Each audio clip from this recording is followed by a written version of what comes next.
Welcome to another episode of Existence, the podcast where we are exploring the question of what does it mean to exist and pursue a life well lived through the contemplation of love, death, meaning, philosophy, and connection.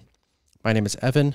I used to be in the Marine Corps, but got out of that whole mess and started traveling and started talking to people. Went across Europe, backpacked over a dozen countries, lived off the back of a motorcycle, traveling across the U.S., and I've just been having conversations along the way. So this is yet another one of those conversations. Today's episode is with Anna. She is finishing up her art history degree, and she's a friend of mine and my partner's, living here in Budapest, Hungary. And I'm really glad she was able to sit down and have a conversation with me, talking about life. So what it looks like to live a good one and get through your 20s, which is not an easy task. So appreciate it. Thanks for listening, and hope you guys are doing well. You're gonna slay. Queen. You're gonna slay. I'm bored to slay. Awesome. Anna, thank you for joining me. I really appreciate it. Thanks for being on. If you want to give for the opportunity. Yeah, of course, no problem. It's a big deal being in this room. There's a lot of people, a lot of talent who has come through, but this has been one of the most highly anticipated podcast episodes for us to get you in, to talk, to discuss the world. So if you want to kind of give a little backstory, like just kind of who you are, where you come from, and just to give the people who don't know you a little introduction. So my name is Anna, as you heard it, and I'm from Budapest. You say it. Don't look at me. You're from here. Okay, so yeah, I'm at university studying art history and aesthetics, and that's how I met Dorothy as well. My partner, Dorsey. Yeah, and maybe that's the most interesting part, because the other just like little bits. What do you mean? Me. Like I There's many things interesting about you. Don't sell yourself short.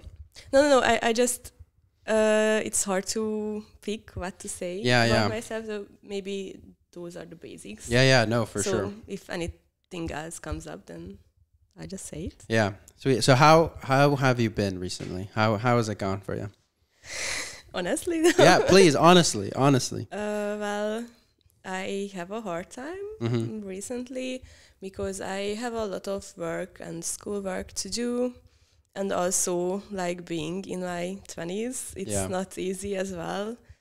But I'm getting along, I think, slowly, like starting to figuring it out, and I'm just like excited for the future and see what's next. That's cool. I'm glad you're excited for the future. I am, because like it's also like we are graduating this summer, so it's a big change as well, and maybe I just need the change, and I just have to see what will come. Yeah. That's sweet though. I mean, there's a lot of big things happening. You know, it's like a lot of transitioning, I'm sure. Yeah. But I think like kind of the idea of being in your 20s or like being in your early 20s, kind of figuring life out. There's so many things, or there's so much.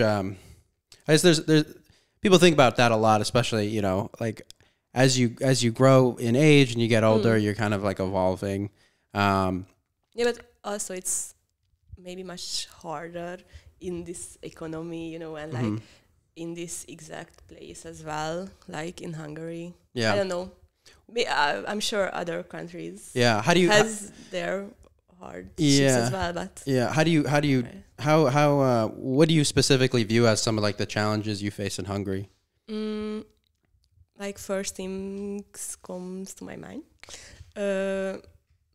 like the uncertainty, and I think it's hard to deal, especially when you're figuring yourself out and like maybe thinking of like future plans and like your future jobs and like maybe your career, and like thinking about having a future family or something, and it's hard to like imagine what will come.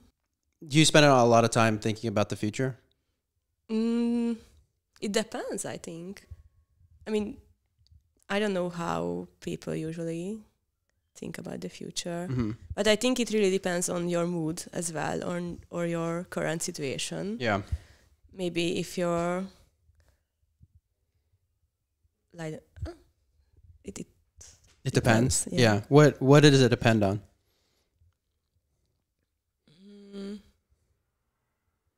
I don't know, maybe how you're feeling, like if you're feeling motivated and like how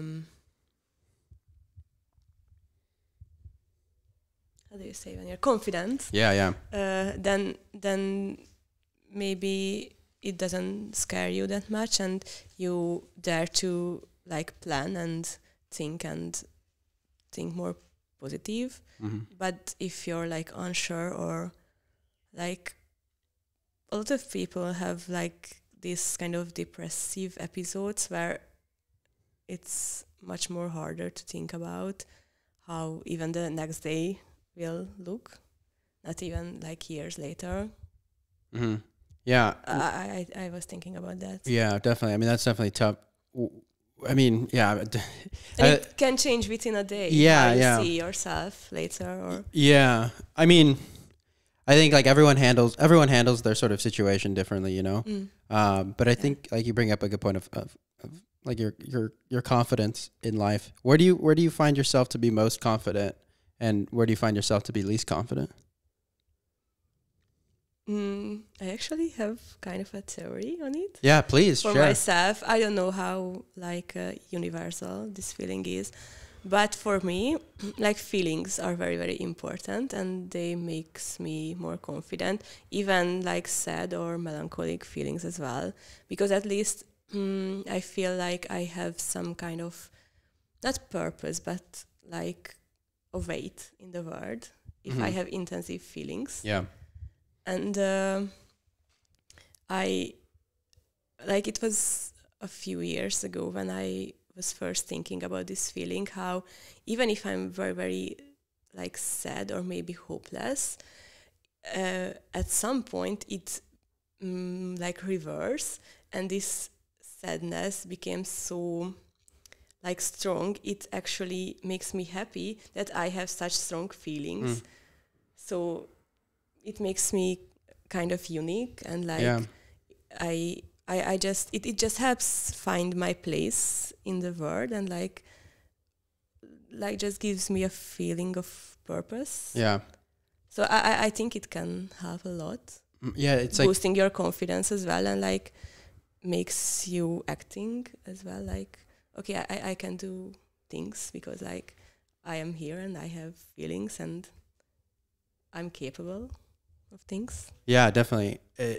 It's like I don't know, when you feel good about yourself, like when you, I guess like that's like kind of a cool way to, I guess, flip something out on its head. Yeah, that's a good way to do that. Like they're just putting a different perspective on something. Yeah. But you know, putting a different perspective on something is kind of comes from a place where you don't really, I don't know, you don't really know where that like. I don't know. I feel like putting a perspective on something like that is you don't really know where it comes from. Like where do you think our perspectives come from? I think it's different for everybody, right? Like, what would you say your perspective comes from? I mean, I would say like my perspective comes from my past, my past experience, as well as like genetics, and I mean, it's a mix of two. It's like nature versus nurture, you know? Yeah. And also you're like, I don't know if it belongs to like, but also like your environment where you were growing up maybe, or like just where you pick up these habits maybe. Yeah, totally. I mean, I think it's kind of something I've been thinking about a bit is like your environment, you know? And it plays a huge role in who you become, who you end up growing up to be, and how you evolve as a person throughout the rest of your life. Is there anything that, I guess, like, is there a way to kind of shape in your head your past experiences in a more positive direction? Like, how do you kind of handle like some of the things you've dealt with, or like the traumas in your past to kind of to shape you going forward in a more in a better state of like well-being moving forward? I mean, personally? Yeah, personally. I don't know. Yeah. I have to learn this. I actually had the realization just recently that like I have to deal with those things, but I don't know how yet. So that's why partially, is it a existing word? I have like hard times. Yeah. Recently, because I don't know the key for it yet. Yeah. To kind of shape like what you've experienced. Yeah. Do you see some of your, I guess your, some of the people that you're surrounded by with, do you see them evolving in the same way that you evolve? I'm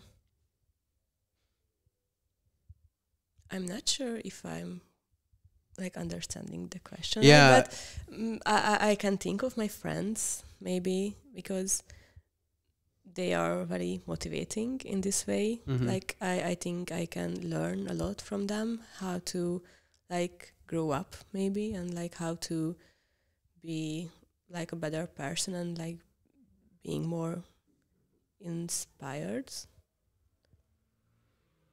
Not just inspired by them, but how I can become more inspiring to others maybe. Yeah. It's inspiration. I think it's important. I think inspiration is can be like such a hugely motivating thing without you realizing it.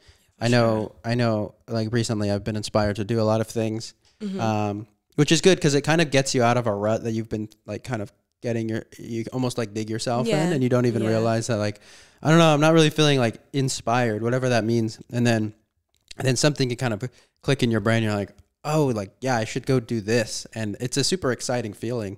I know. What inspires you? Like I have a lot of plans that I wanted to do, like things I want to learn, maybe places I want to go. Also, I started to develop a kind of sense how I want to be in the future. So that's maybe what inspires me, that I want to reach those goals. But also just these sudden moments you kind of mentioned, that it's just a click that, okay, I'm just inspired. I just want to do things. I don't even know what things yet. I just want to go and see. Yeah, go try. Yeah. What do you have planned? What are some goals you have? Well, I want to live in Italy. Oh, nice. For a while at some point in my life. Yeah. Also, I have to learn the language for this. Italian. Yeah. Kind of tough for me. But you're learning Italian right now. Yeah, but it's not very effective. You missed today's class, didn't you? Not just today's. Oh. So, but yeah, I have that planned. Also, I want to travel a lot more than I do now, and I want to learn sewing like professionally. Oh wow.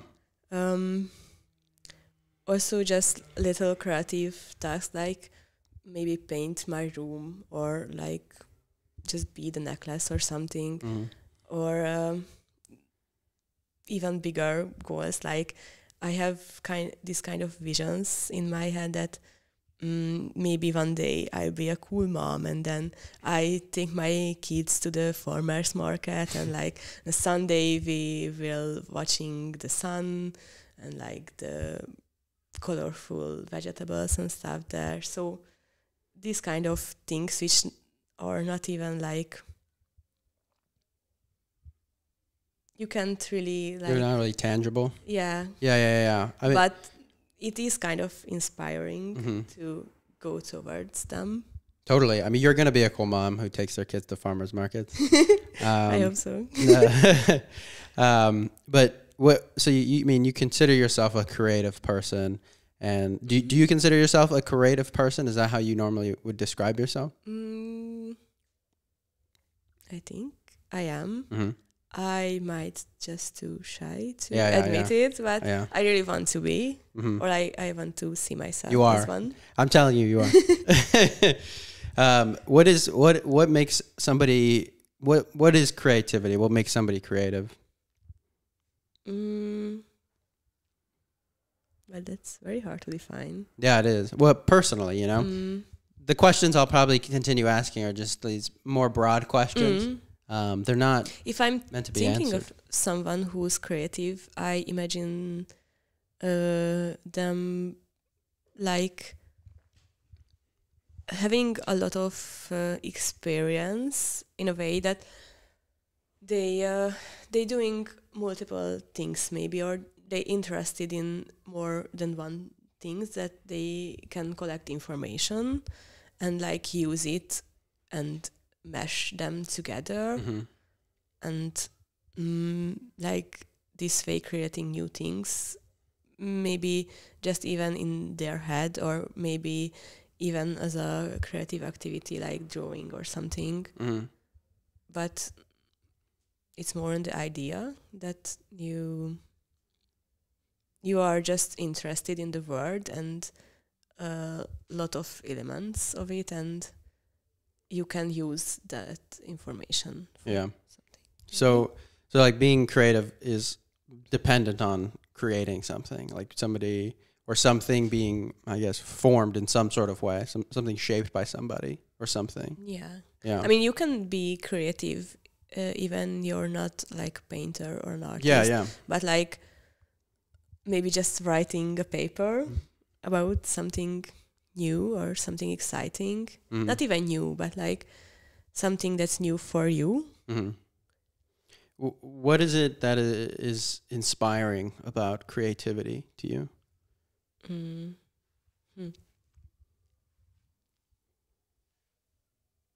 Like maybe this new discoveries. What type of discoveries? What do you mean by discoveries? If you're a creative person and you maybe read about something you are interested in, and it inspires you to develop the thinking further, and then you can reach a new discovery that you never thought of before. So it even can change your world or how you see the world. Yeah, no, I think it's a good, I mean, the way we discover anything is through some sort of new experience, right? Yeah. At least some sort of new thought pattern. Yeah. And creativity is a catalyst for these sorts of ideas to kind of go out and do this or think differently. Yeah. And I think discovery, you know, there's creativity in everything, and there's discovery in so many. There's in so many different forms. You know, when you think like scientific discovery or creative discovery, or I guess like artistic discovery or knowledge. And I'm just kind of thinking of the relationships between creativity and discovery. I mean, if you're creative, it leads you somewhere, right? I mean, that's how I imagine it. If you're creative, it leads you somewhere. Yeah, it leads you. Where do you think it leads you? Is it just dependent on whoever the person is? Well, it leads you to a character development. Character development? Yeah, maybe. I mean, it moves you forward in a way. Yeah, no, I see what you're saying. And I guess by dint of you moving forward, whatever you're working on is moving forward as well. You're like progressing forward through creativity. And that's like another way of growing, you know? I think that's probably a way of growing that we don't really often think about, is like finding creative ways, or like being I guess, how do I phrase this? Like being, finding in yourself the creativity to push through in new ways and novel ways of experiencing life. Because you know, maybe we only think about things within certain confines, within certain like narrow channels of thinking, and we don't give enough credit, or at least maybe not think about enough about the creative side of ourselves to go out and just be a creative person and to kind of explore those different avenues of thinking. What for you is a good way to kind of put yourself in a more creative mindset? Maybe exposing myself to different art forms, like just looking at the paintings. Chantavari. Like if I'm seeing like painting, maybe it's just the colors, or if I'm seeing a movie or just hearing a music, or maybe I'm just like lost in my head and just walking on the street, but seeing something, it can start like a process in me, maybe. So like this these stimulating things from the outside. Yeah. Do you that like kind of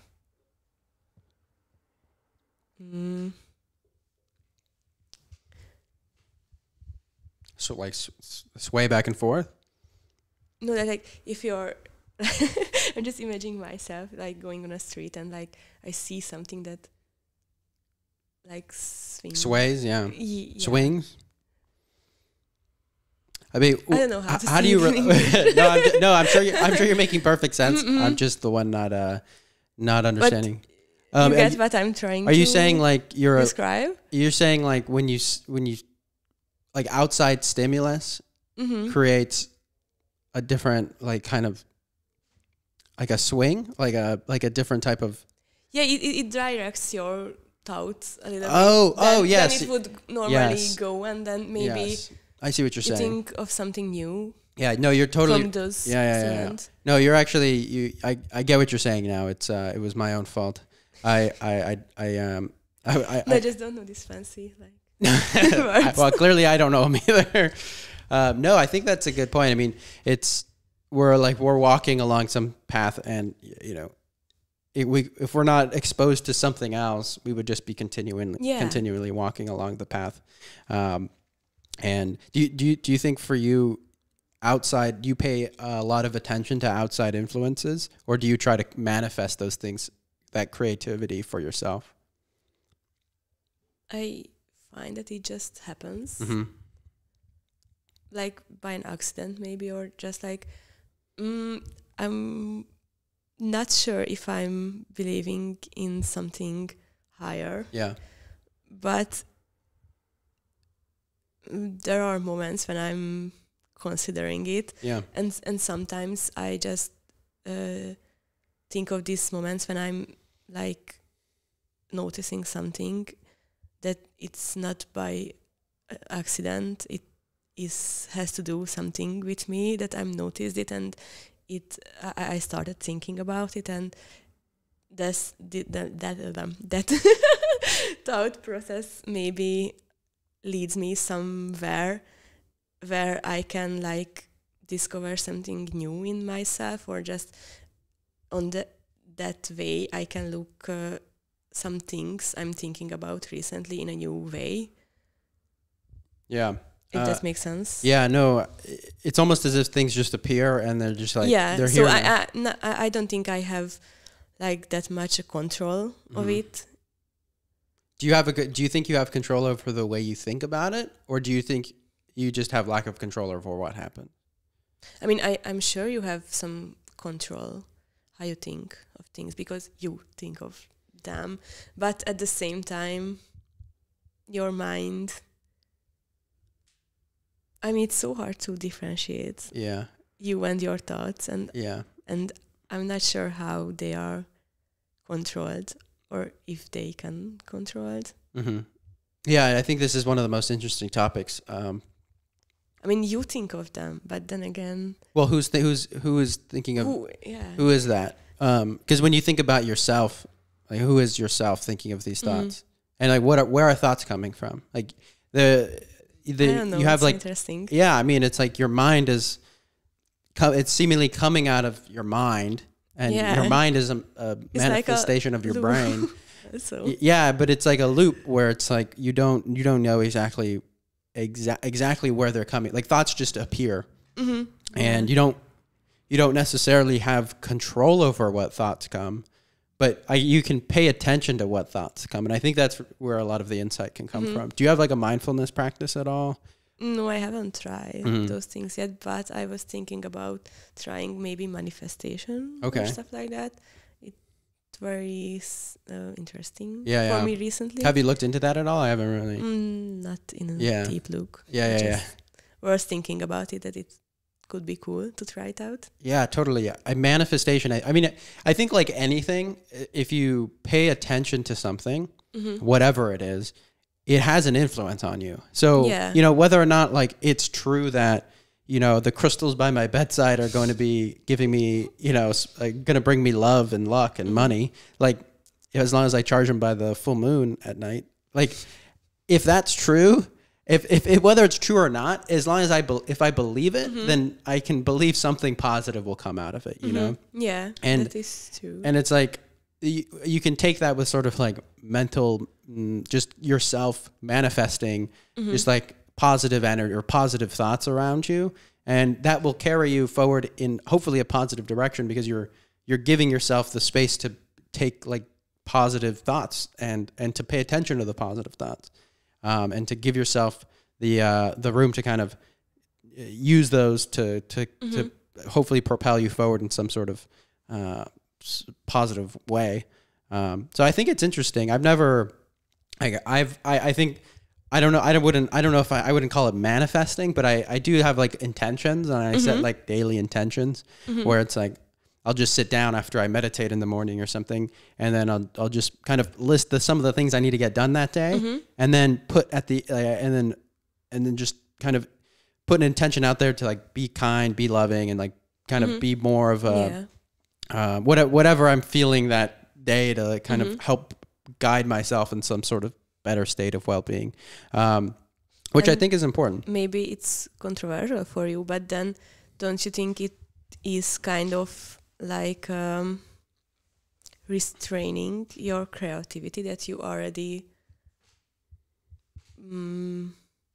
have these goals and you focus on them, and maybe not letting a room for anything else? Yeah, that's actually a really good point. Maybe. I mean, I don't know. I'm just. No, you're totally. How are you thinking about this? No, you're totally right. You're totally right. I haven't really thought about it like that. Maybe I don't even know if it's like a bad thing or a good thing. It doesn't, it could just be, it's neutral thing. Happens. I mean, even if I'm thinking about my way, how I see these like creative things happen in my mind, when I'm seeing something and I'm just starting thinking about something else, then I'm automatically like putting aside other things, because I choose maybe unintentionally that one. So it goes either way. Yeah. I think this is a really good point you bring up, mainly because someone like myself is very regimented, and I have a lot of, I mean, by that I mean, somebody has a lot of patterns and like follows us kind of a strict guideline for myself. So I find myself, I have that personality where I do things in orderly. And, I because I have that kind of way of thinking, I probably am limiting myself in terms of some ways of thinking more creatively and more like spur of the moment type of things, which I'm trying to kind of channel more, like my creativity, especially like with this podcast and stuff, to kind of think outside the box and think of things on my own. And I think it's really, I think, you could have probably, it's a double-edged sword, because you can have on the one hand, you're just completely like free floating, and whatever the moment is the, where it takes you. And then you could have like the super strict, like regimented like side of things where everything you do is completely orderly and there's no time to think of anything else because you have this whole schedule planned out for yourself.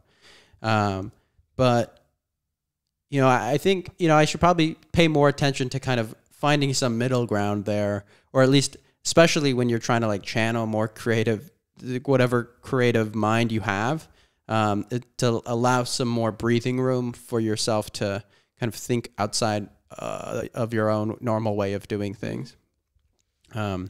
Is that something you've like thought about in terms of your I guess your ability to kind of create things for yourself? I think I'm the opposite of you, because I think of myself this like spur of the moment person more, but I definitely feel the need to create more structure and maybe plan more ahead, and even that's why I am thinking about starting like meditation and maybe manifestation and just experiencing with these kind of things, because I feel I need a little bit more control or structure, even in this. Yeah. Like I can feel a little bit lost when I'm just in the moment always and just doing like whatever I feel. Yeah. What do you think structure will bring for you? Or what do you hope it will bring? I don't want to lose the excitement of it, like the excitement of the spontaneous things, but also I hoping a little more calmness and like when you're more not direct, but it's kind of a synonym for that. For direct, more. But like when you see your goals a little bit more clear, yeah. Yeah. So like I feel like I want to try thinking of some goals and actually working towards them. Not just in the planning stage where I'm still excited, but continuing on with them. Do you find yourself to get stuck in more of the planning stage before you get things accomplished? Yeah, definitely. And also I tend to like grab onto things very quickly because I just got too excited and I wanted to start them. But again, I'm starting so many things at one time that I clearly don't have the time or the energy to continue with them.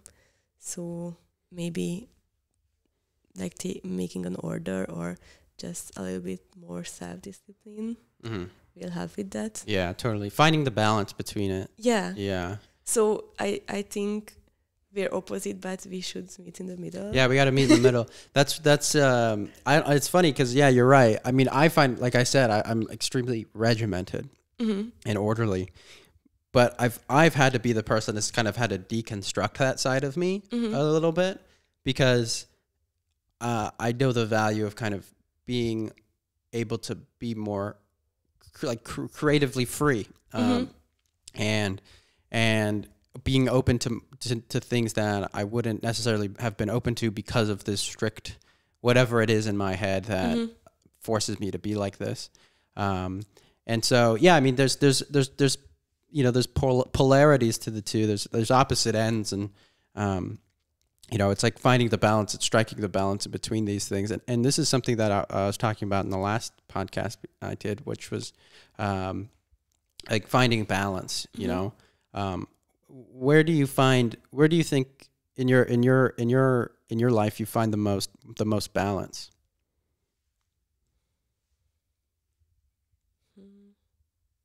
Maybe I can't think of. Yeah. Now. Is it do you when you think of like kind of balance then, is there kind of like a calmness to it? Do you think that's do you think balance is something worth looking for more? Yeah, for sure. I just at the moment. I think I'm just going through this Yeah. phase right now. Yeah. Um, But that's okay. I know. You I know? mean, I am sure I'm gonna like change a lot. Mm-hmm. So I'm sure like in a couple of years, maybe in a couple of months, I'll think and I feel completely different Mm-hmm. about this. But right now I'm just seeing everything so chaotic and so like almost overwhelmingly lot Mm-hmm. and unorganized that I don't know Mm-hmm. where my balance is. Yeah. Do you think it's possible to find balance in the midst of chaos like that? Or at least seemingly chaos? After a while, for sure, but you have to start like looking for it, or just have to like start going for direction, maybe. Mm-hmm. So at the moment, myself, I mean, I feel like I'm in like a middle of this chaos, and I haven't started to go through it and just like reach the outside. Mm-hmm. It's almost like we're in a hurricane or something, you know? Like if you're in the middle and don't start going, then you don't get out. Yeah. What do you think allows people to get out of those sorts of situations? I think it can be different for everyone, but maybe a goal that you pick and then you start working towards that goal. As I see for myself, the biggest problem maybe that I don't have one specific thing to focus on, and then I can't like grab onto them and is maybe that start walking towards that exact one thing. Yeah, that wanting, I think like you brought up, there's a point where you can kind of get stuck in the idea of it without actually putting the steps in motion. Is there, I guess, the concept of finding the way to find it within yourself, to grab hold of it and charge in that direction? Is there do you think there's a kind of a defining characteristic that you have to find within yourself, and in order to be the person that grabs hold of it and actually goes and does the things they want to do? Yeah. What is it in your view?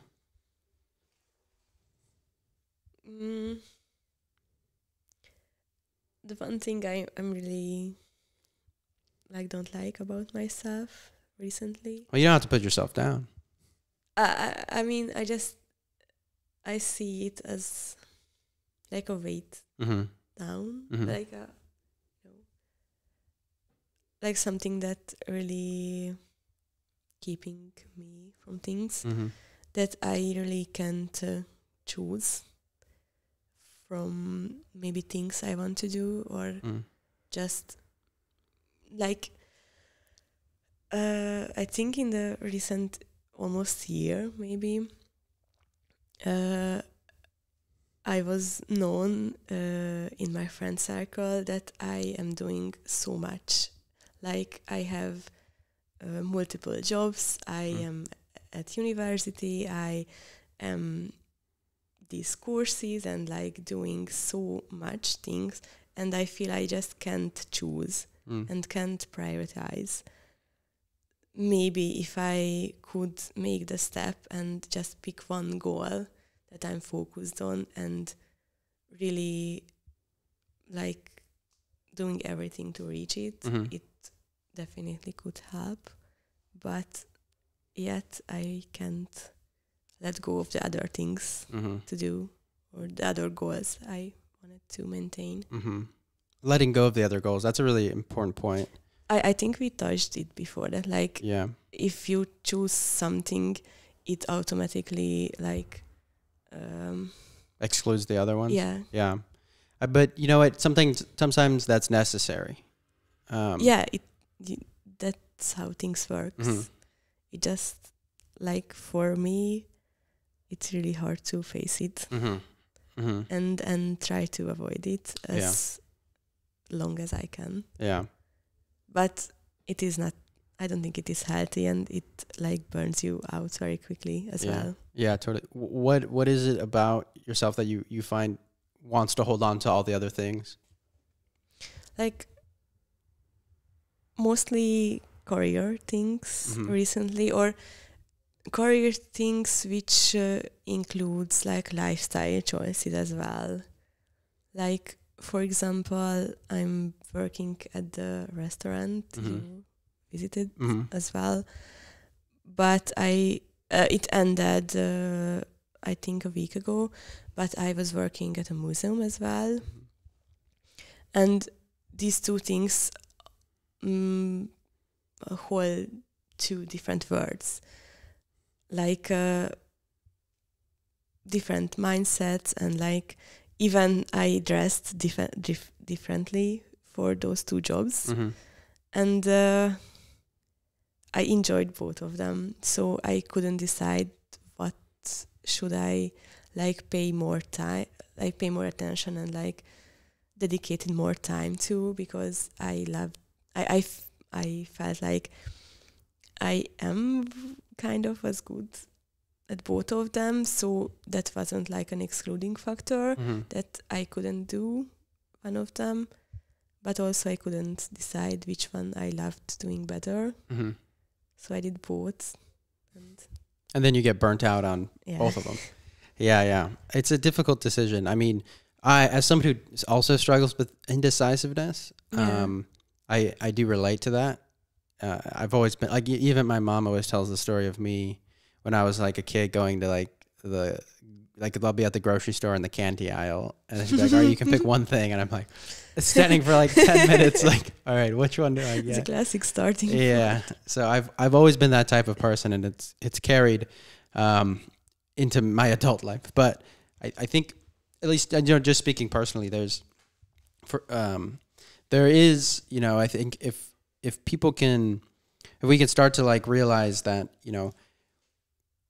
there's a lot of things to care about, and, I'm speaking for myself too, I'm not speaking at you. There's a lot of things to care about, and there's a lot of things that we want to accomplish. And there's so many things that, so many opportunities and so many possibilities for a life, and so many options within that life that you can choose. But, we have to think, I think, more about what do we want to put the effort and time and quality care and attention to, because I know that you can't like, so you have to choose something that you can dedicate to yourself to do, like, not even job-wise, but in general, to pick something that you can give your whole self and then be really good at it. Yeah, definitely. I mean, it's like we have all these, there's so many things you could do. But in order to get like really good at something, you have to put a lot of effort and time into a specific thing. Yeah. And it's at the sacrifice of other things. And it's okay, because when we find the thing that really drives you, like the thing that really motivates you, the thing that you really are willing to put everything aside for, when you find that, everything else, it's not that it becomes unimportant. It just becomes less important than that one thing. Yeah. But I totally understand, because it's very difficult to find that thing. And, we're speaking kind of, it doesn't just apply to a career. There's a lot of things. But I think, putting priority on something above other things doesn't diminish the value of other things. It doesn't diminish the value of the other experiences that you could experience. It just means that there's a limited time in your life to do things. And that's not a fault of you. It's just a fault of life, But it is the scary part. I mean, You read Sylvia Plath's before? I've read some poems. I think this is one of her main point, right? That I haven't read the novel of it yet, but Glass... With the bell jar? The bell jar. Yeah. Okay. That's the I've title then. Yeah. And I saw like a play of it, and I clearly remember how the main plot was that she couldn't choose either, but she should do with herself, like career-wise or just like in general in life. And it is so scary and also can be so like depressing to let go of the other options if you choose something else. Yeah. I don't know. That's just my main challenge recently that I'm trying to figure out. Yeah, especially being, at the age you're at and like the age. Yeah, I know it's very typical and common. Yeah, I'm not like no, but original by any means. No, and that wasn't my point. That wasn't my point at all. It's a natural. What I meant to say, or what I meant to convey, is like it's a natural process of just learning about yourself and like the direction you want to head. And it's like it's not a fault of you. Like that's really the point of me saying it's like not a fault of you at all. It's just a fault of the time frame you're in. It's like people, we go through puberty and you're like, oh, it's like there's a lot of weird things happening and you don't really know what's going on, but it's not your fault. It's just the fault of like the time you're in, and it's okay. And I'll let you in on another secret that I've that I've learned, is like, it never, and this could be viewed, I guess, a couple ways, but nobody has life figured out ever. Everybody is always figuring it out as they go. Whoever says that they have life figured out is just completely, they're lying. So it's just, it's just a fault of life, that you're just going to have times where it's just not going to work out for whatever reason. And life will slap you upside the head and leave you stranded and you have no idea what you're thinking about. And it's almost like just relinquishing that control can bring a lot of comfort sometimes. At least it has for me personally, of just kind of letting go and letting life take its course. That doesn't mean it doesn't mean like you don't make decisions, like you don't do things and you don't act in the world. It just means you kind of, you just stop, I don't know if caring's the right word, but you just kind of like let go of your whole, like the hold you have on yourself to like fight things, but you still take care of yourself. And I think that's the most important thing, is just taking care of your mental health. And, there's a lot of steps in between, there's a lot of steps to that process, and it's a continual journey. But, prioritizing mental health for me, I've found is like the most influential thing that I could think of. Because I didn't even know, I didn't realize my mental health was bad until I realized that mental health's a thing and I should take care of it. It was like, I didn't even think about it. I didn't think about it at all because I don't know. I just never got, I was never privy to it for whatever reason. Nobody really talked to me about it in that way. And there's so much you can learn from just realizing that, the number one thing to take care of, which affects everything. It affects you physically. It affects you mentally, obviously. It affects you financially, all of these different ways, is just making sure that you're able to find some sort of equanimity, some sort of solid foundation for yourself mentally. And it comes in a lot of different ways. It comes in relationships. It comes in having some sort of financial stability. It comes in prioritizing sleep, eating well, working out or something. It's there's so many things to go, and it looks different for everybody. Everybody has their own needs, but even something as simple as just putting down your phone for an hour and going out for a walk, finding some time in the week to do that. And I don't mean to come off as me telling you to do these things. It's just I'm just speaking from my own personal experience. No, that's good advice, actually. Yeah, I mean, Like it's not even advice. It's really, I think it's just like there are basic needs that we need as humans, you know? There are things that we just need to prioritize as humans, and what the thing is, it's like, it's hard to, I think, and I would like to hear what you think about it, but, you know, I think oftentimes, like, we can get almost indoctrinated with the view that there are so many other things to worry about. You know, like you got to worry about your money. As soon as you graduate high school, you need to go to school, and then you need to get a good job, and you need to, you know, you need to provide for yourself once you get out of college, and you need to do all these things. There's all these steps. You need to learn all of these things, and we never really get sat down and get told, like, what really matters is making sure that you're okay, so that you're able to take care of yourself, which in turn takes care of other people, and that sets you out on a different life path, you know? Yeah. Is that kind of something you've thought about, the way we get told to think certain ways, in terms of like I guess what I really mean is we get told to think certain things and we kind of dismiss mental health? Well, I can only just think of these stereotypical ones. For example, I was told, this is the correct phrase, like when I was little, I was always told to like get good grades and like study a lot, because that's how you can make it, basically. But in the long run, I mean, as I got a little bit older, I'm still not experienced by any means, so my opinion might change. But now how I see it, it is so much less important than like learning about just human connections, or just experiencing life as a child, maybe, that, I don't know, you're making friends and you learning through that about the world. I don't know. Yeah. That's the first and basically the only thing that I can think of right now. Yeah.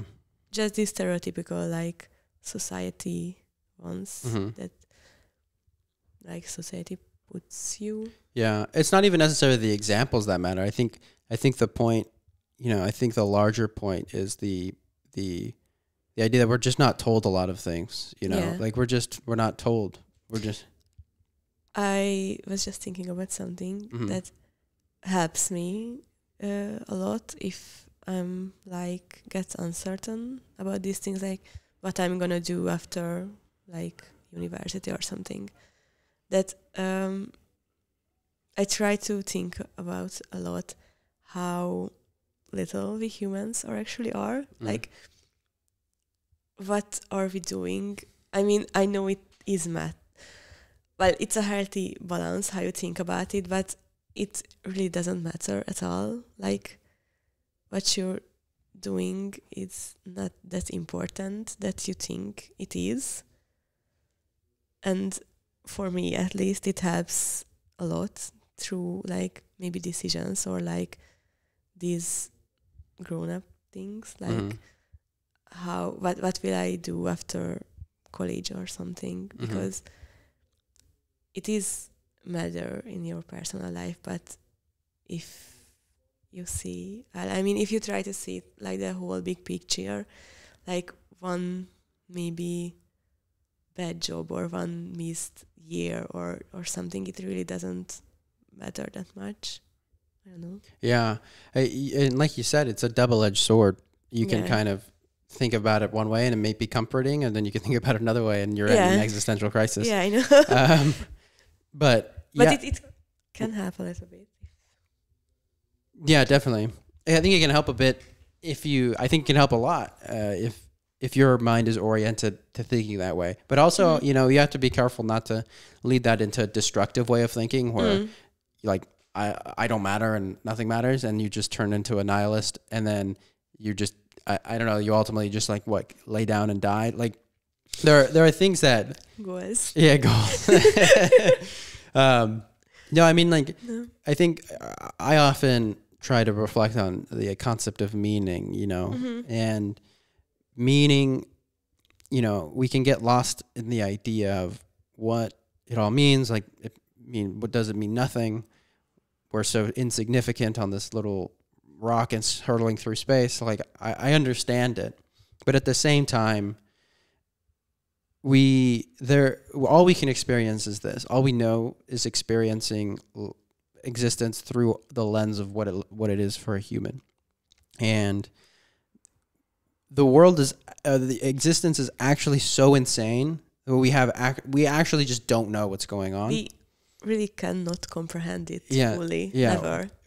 Never. You know, we can never fully comprehend everything that's going on, but that doesn't mean that nothing meaningful can exist, because there are meaningful things that happen. There's meaning in, and this is the point I always come back to, is like there's meaning in relationships, there's meaning in the love you find, there's meaning in sharing a good meal with friends and family. Like there's meaning in all of that, you know. I only was just thinking about this mindset in the terms of when you're trying to shake off this expectation you mentioned, because as I experience for myself, if I'm really struggling with these expectations and like these almost like designated paths, that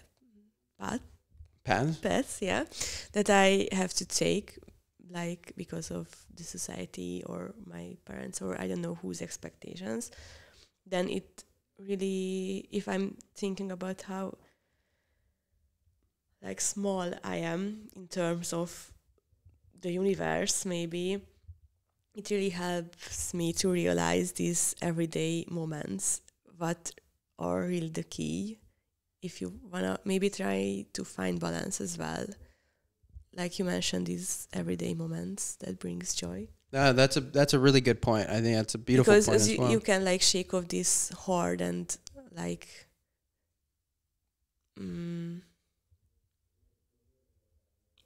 almost like these rocks of you, and then you can just focus of like it's liberating. No, it is. Yeah, for sure. You're right. It is. It's like we said. It's just kind of comforting. It's freeing in a way where you're just like, yeah, like think about the big picture here. There's so many things we can get caught up in, but at the end of the day, like a lot of our problems aren't they're only problems to us because we think they're big problems and we think it's gonna end, the world's gonna end. But in reality, it's not that. It's not the case. And all I'm trying to do is do my best, and like that's all I can focus on. And you know, whatever happens, and you know, the world is going to continue on. But you know, again, it's finding the balance like that. And I think you're right. It can probably help find some sort of peace within that, where you can find some peace within yourself to continue, just due to the fact that, you know, it's like you just find comfort in that fact. But there's a lot of factors that play into it. Yeah, but if you're like can focus on these everyday moments and like you maybe just when I came here, like a cute family with a small children, just they at the metro station were trying out the elevator, and then the children was so like cheerful and like excited about that, and I was smiling at them and they smiled back.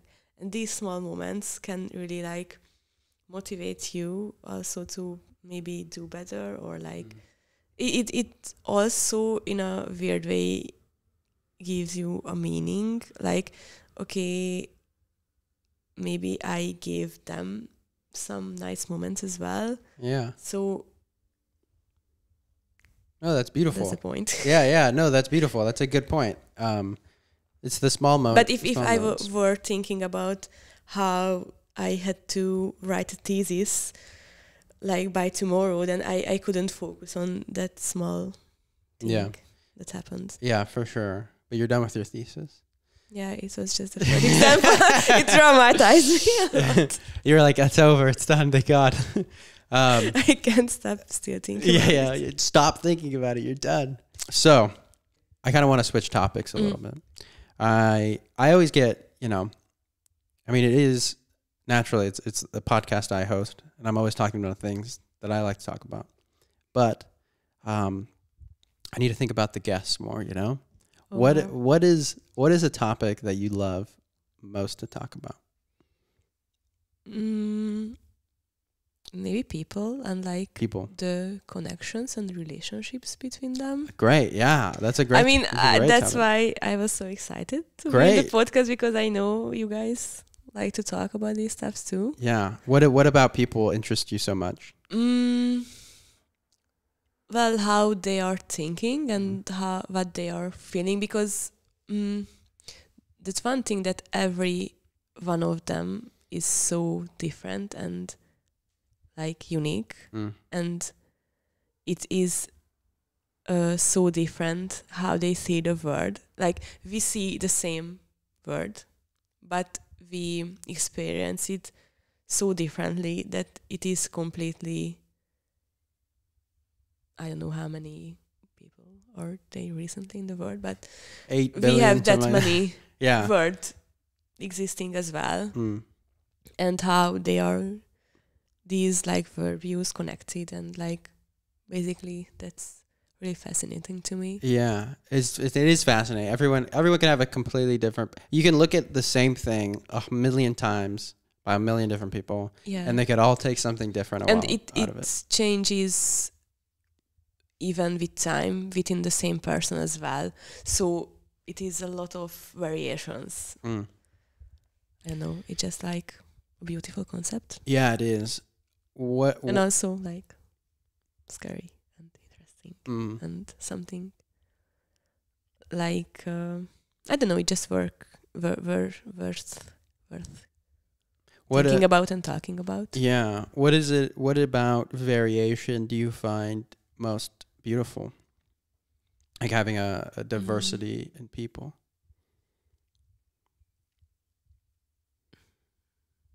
Well, you mentioned love in the podcast, and maybe that's because how differently everyone relates to it, or like how differently they define it, even, and maybe the most interesting thing about it, like everyone take on love is different, but for myself, the time is the most interesting thing about it. How with time you think about love for the same person, and for how for others as well. Like how it evolves, how your idea of like a person, how your idea of your love for somebody evolves over time. Yeah, and also how that evolution, but like how that changed, how it evolved. How what evolves?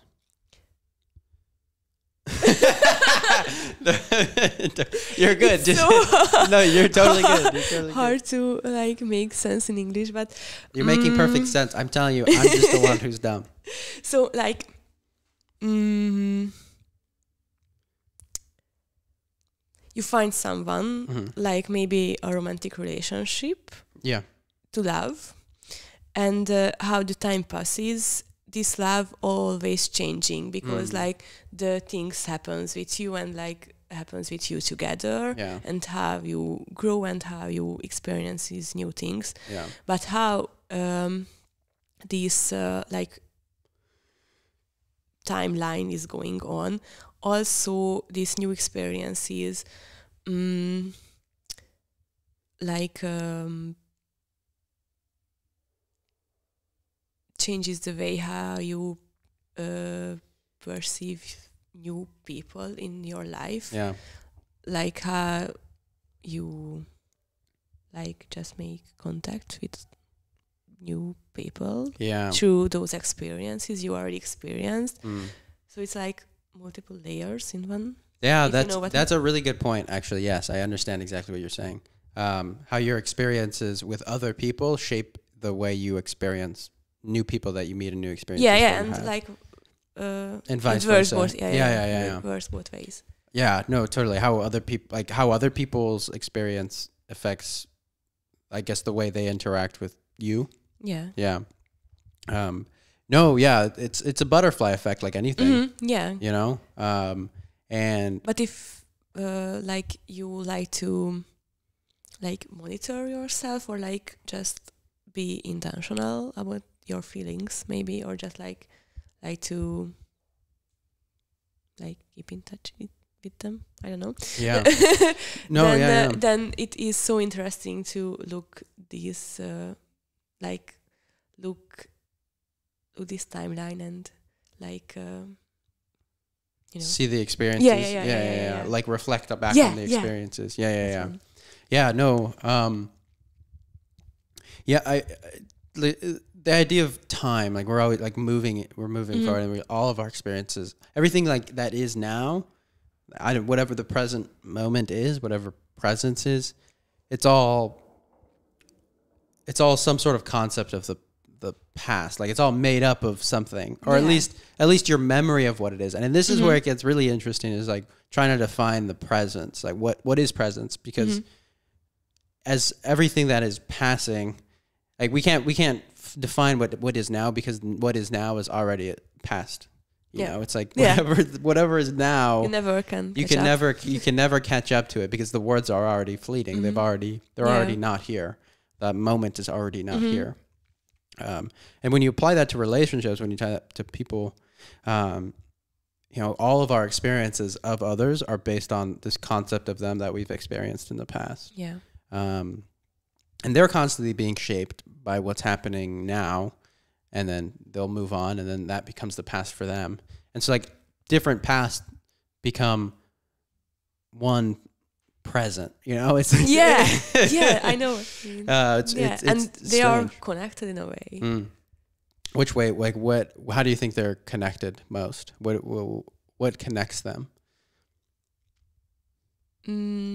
Like if you meet someone and you start talking with them, and you experience this person who has a past, but in their past they already met with different people, and maybe this is a butterfly effect, right? Like it has so many like sides that leads to that one conversation you're having with them. So maybe there's so many different experiences that make up one experience. Yeah. That's what I'm thinking about. Yeah, and that one experience makes up, I mean, you know, it's like, I think this kind of goes into like what a person is, you know, who a person is. Yeah. And a person is a collection of experiences. And that's what makes no person the same. You know, every single person is unique, and a unique concept of experiences. Yeah. I don't know if I heard or read it somewhere, but I really like that phrase that something that you experience will like never existed before and never will the same. Like never will exist this absolute same thing. Yeah. No, it's such a like good, it's not just like people's experience, but like people is itself. Well, no experience, and this is I'm glad you brought this up, because I was actually doing some like meditation kind of practices in this app I use, and one of them it's about like Beyond Concept is like the name of like this thing I was doing, and it was talking about that exact point. Every experience, like nothing, however similar it may seem, it's always different. And I think it's one of the most like profound things I like, because like your past like knowledge and like past pictures you. Yeah, well, it's you know, it's your past, but it's like every present moment now is just, it's completely different than the experience before, because than a similar moment before, because you're now away from those experiences. What do you think we do with that? Like, what do you think how do you think that how do you think we should view that?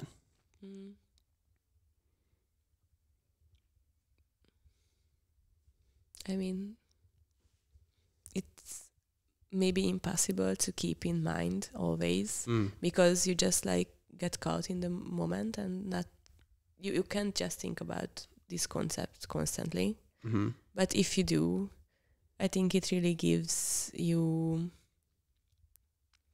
like a meaning or like a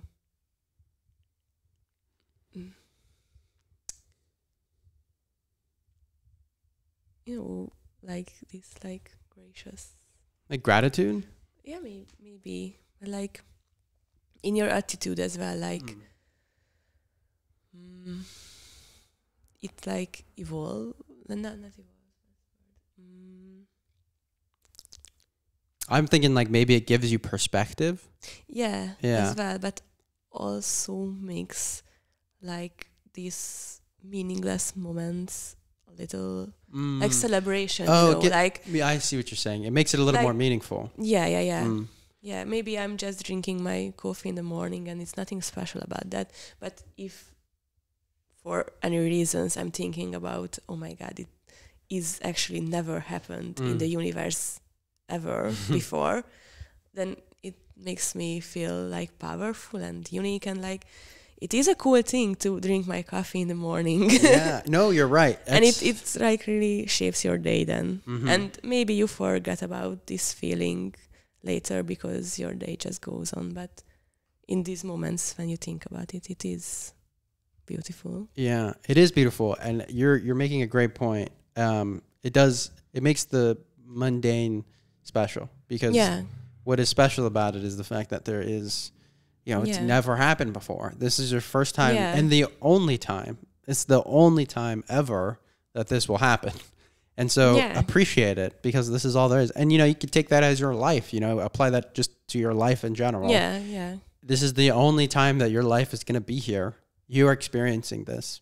Yeah. It That's makes the it kind of like meaning. freedom I was trying to implicate. Definitely it relates as well. For sure. It's one of those things where we can get caught up in like the day-to-day activities, the day-to-day things. We've been to work a million times. We know what we have to do. We've served the type of customers we have, and it's like you had to deal with the same experiences you've had to deal with. But at the same time, you're not the same person you were doing it as yesterday, because now you're this person today.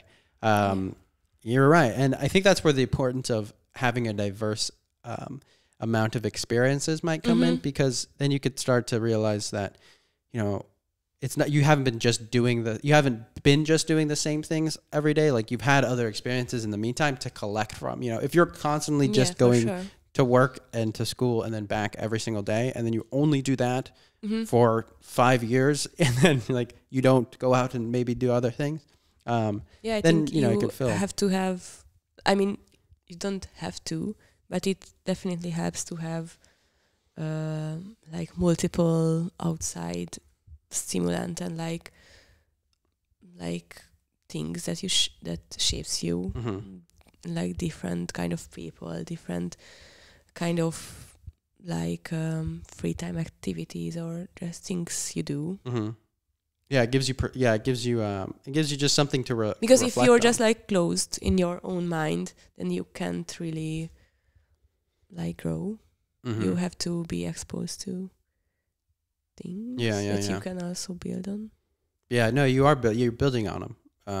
You're building on them. Hopefully, I mean, I guess you have no choice. You have to build on the experiences that you had before. I think it's more of your perspective on it. It's like whether you like it or not, you're a different person. Yeah. But do you see yourself as a different person? And that could be difficult when you're not exposed to new things often. But that speaks to the importance of just trying to be somebody who seeks novelty and seeks like different experience, like different, just something new. Seeks different experiences for the sake of just having a different experience. And you know, that's important. That's important. I mean, Yeah. you somebody you consider yourself to be somebody who kind of seeks new experiences often, or at least tries to. Yeah, I am. Yeah. Because I really value this, and because mostly like saw it on myself how it really shaped me and how important it is for me, at least. Because I feel then my thoughts have more thoughts have more depth that way, or like I just really find myself even more interesting this way. Definitely. You can kind of get so wrapped up in your own head sometimes without, and then you never realize that, there's like much more to the world than just me getting stuck in the pattern of my own thought. Yeah. So. Yeah, I actually sometimes get bored of myself in this way, so I really have to. I get bored. I get frustrated with myself. Yeah, that like, too. Shut up. I really thought that it's just a girl thing to have, but no, it's definitely you can get bored. I know there's like I don't know. I know what's happened in my life. You know. It's like, I know. I know what I'm gonna think about this. Maybe like let's hear somebody else's opinion, or like somebody else's perspective. Yeah. I mean, it's important too because then you just get stuck in your own bubble, and then you're just constantly. This bubble thing is one thing I really hate. This old bubble thing. No, you're right. The bubble is like, I mean, you can get caught in so many different bubbles though. You know, it's like you just get caught in the bubble of where you were born, or the bubble of your politics, the bubble of of your course, work, but school. Like, I don't know, maybe it's just because I was growing up in a big city and I'm still living a big city, but it is almost impossible to like not get out of this bubble. So you can't just live your life in this small like radius. Yeah, you can get stuck in the small, like it's the smallness of the community you find yourself in. Yeah, but like in a big city like this, you really are exposed to different kind of like experience, not just from your bubble. I think so. It is easier to get new perspectives. Yeah, I see in your a point. Bigger city. Yeah, I see your point. Because like if you just take a bus, not just your bubble or your school will be there. I see what you're saying. Yeah, for sure. Yeah, especially in a big city. And it's also like, I mean, it speaks of the perks of living in a big city. And also the internet now, like. Yeah, for sure. But again, you can get stuck in the internet bubble. Okay, but you're right. Is true. Yeah. But the thing is just being aware. But it's so much easier to access things. Yeah, but I think what is important to pay attention to is just being aware that you can get stuck in bubbles. Yeah, and okay. It's not that is so fair. It's not a bad thing to be in some group. It's not a bad thing to have find a community or find comfort in certain ways of thinking and stuff like that. It's not an inherently bad thing. It's just don't be thinking that your way is the only way of thinking and the only way of doing things. Because then at that point you just close yourself off to other ideas. Just so constantly being aware of it. Perfect. Yeah. Like definition. Well, you heard it here. It's the perfect definition.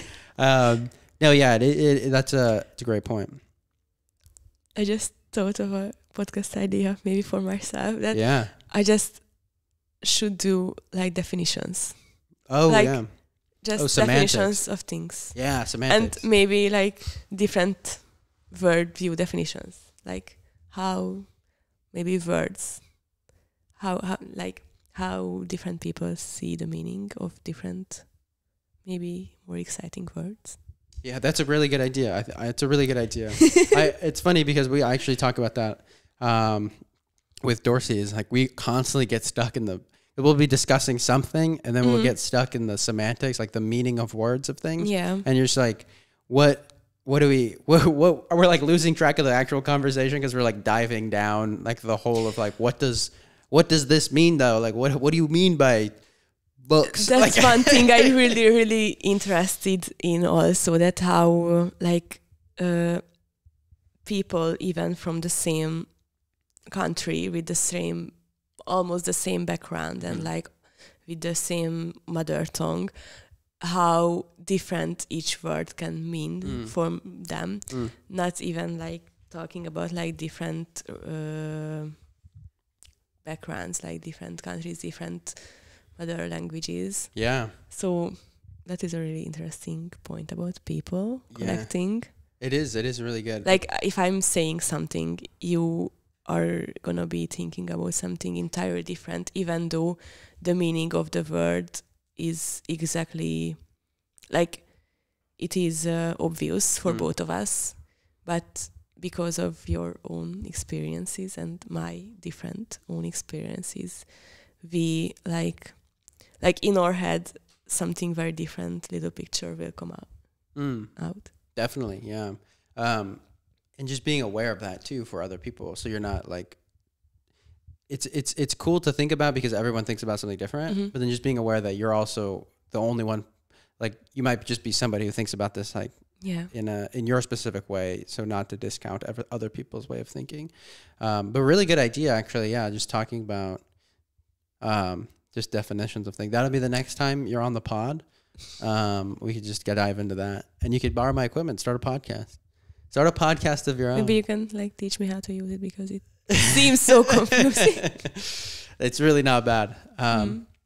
Cool. Anna. Maybe I'm just start to being a DJ or something. Yeah, you could be a DJ. I mean, you can't play music off of it, but I mean, actually you can. But like, I mean, I will try though. just pretend like you know what you're doing. Cool. Well, speaking of music, I always like to kind of end on the side of music. You like music? I do, yeah. But I'm not the person who like, okay, I'm the biggest music head in the you don't have to be. You don't have to compare yourself to other people. So we're not comparing. We're not comparing here. Nobody's comparing anybody to anybody. Safe space. Yes, this is a safe space. But yeah, I like music. Cool. What are you most excited about listening to right now?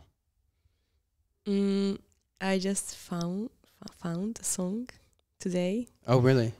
Which I very like. What's the name of it? If you want to look on your from Spotify, The Strokes, yeah. Or the title maybe is like all these grown-ups, all adults talking. Maybe that's. Oh, the adults are talking. Yeah. Yes, great song. I just discovered it today. Yeah. And I listen to it all day repeatedly. Yeah. Because it is like a great song. very, like it's just perfect for my like mood at the moment. Totally. That's great. No, and also musically, I think it's very, very good. People discount the importance of, or the effect that music has on like, because you can get caught up listening to the same type of music all the time, and they're like, oh, yeah, it's just my music, but then it affects so heavily your attitude and like what you take into the day, you know? And I really like that moment when you just, I don't know, randomly from a series or just like came across at a song or for a song. I don't know. But it just captures your mood and perfectly. And it is such a great feeling that you just want to like dance for it or just like enjoy how really impactful it is. Yeah, no, totally. It's a powerful thing. Music changes the mood to so many things. So important. So it can like just shift your entire outlook just like at in an instant. And also it can be very comforting. Like for me, example, when I'm just like maybe just to have that in my head, and then I find a music that is very like close what I'm feeling, and then it's just like tells me that okay, others felt this too, like, you know, it's just like you're not alone in a certain situation maybe, or just like in a certain mood. It's comforting. Also. No, because like somebody had to take the time to create it. You know? Somebody took the time to make it. That feeling had to be very strong for them as well. Yes, definitely. You're not alone. Me. Yeah. You're not the only person dealing with the things that you've dealt with. It's nice. It's a comforting feeling. It's more, I think maybe we should, because I mean, I don't really think about it that way. I've never thought about it like that.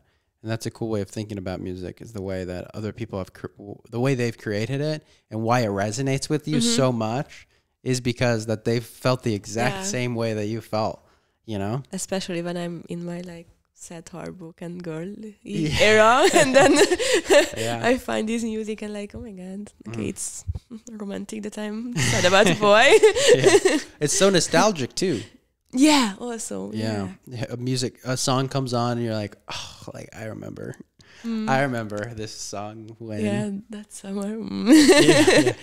That's cool. I think smells as well. It's a very strong, like, reactivating. Yeah, totally. Actually, it was funny the other day. Yesterday, I walked in like the bathroom and I smelled my grandma who's passed. I was like, oh my God, like it smells like my grandma's house. And I was like, I haven't smelled that in so long. Yeah, I had the same experience. Not today, but recently. Yeah, it's crazy. Hopefully it wasn't a bad. No, it was like a very good way to remember. Okay, that's good. I mean, I think it was through a thrifted clothing item, and I'm not sure why, but it just like really reminded me of the smell of her. Like, nice. That's good. No, that's good. But it was a nice feeling. Yeah. That's good. Just things like that. Smells, music, taste too. You taste something from like you had when you were a kid. I don't know. I don't really had any experience with taste. Oh man, Hungarians, I swear. Because we ruin our taste buds with spicy food, and I don't know. Paprika everywhere. I don't know. Are you into food? Not really though. No, I swear to God. I mean, I enjoy a good meal, of course, but like, I don't think I would have take the time to prepare like an extraordinary meal. Yeah. Just because. Yeah. It's funny because like I come from the exact opposite type of thing. I'm like, I live to eat every day. I know. I met a lot of people who said the same. I just really can't understand it truly. Yeah, it is a good and exciting thing. I just like. Yeah. Well, that's why you got to just get exposed to better food, more and more food, better and better experiences. And then your standards is gonna be so much higher. I mean, but there's good food here. Appreciate a good. Yeah, I guess really I do. Yeah, I get what you. But making it for yourself is a different thing. Not just, but like, it's never a priority to me to go to a good restaurant and like just have a. Interesting. You work at a restaurant though. Yeah, maybe. That's right. I don't know. Maybe I just got lazy. But that's the perks of working at a good restaurant, is that you get to eat the good food. I know. So 2 days ago, I had the best dessert I ever had. What was it? It was the künefe one. It is, I think, a Turkish dessert. It's like a kadayif pasta kind of thing, and it is melt together with cheese. Oh wow! And it is like a hot dessert. It has like rose and like almost like marzipan. Marzipan? Tasting. It is very good. Very, very sweet and like syrupy. Yeah. They serve it at your restaurant? Yeah. Cool. They said it is like the cousin of the baklava. Oh, really? Oh, the baklava is so sweet. It's so sweet. It is almost the same, only different textures. Okay. What kind of texture is it? Well, it's like this very, very like tiny pasta thing melting with cheese together. Yeah. So it is more smooth. Crunchier. Or it's crunchier? Yeah, when it is starting to get cold. Oh, okay. Interesting. I've never heard of anything like this. So just one day come and try. What's the name of it? Kunefe. Kunefe. I'm not sure it's interesting. The original name, but I think it is. Okay, interesting. Cool.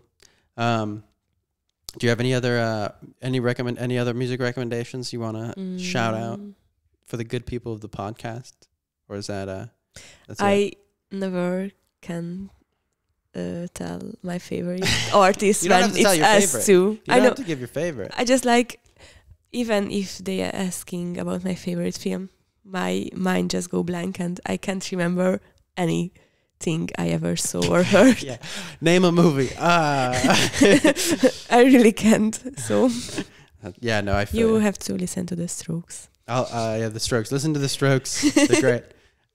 Cool. Well, Anna, thanks for being on. First time on the pod. Hopefully it won't be the last ever time. On the pod. First time ever on a podcast? Yeah. Wow. I'm glad this it was exciting. So thank you for the opportunity. Yeah, of course. Thanks for saying yes. Thanks for doing it. I know you're a busy person. But it's been Gorbos. Yeah.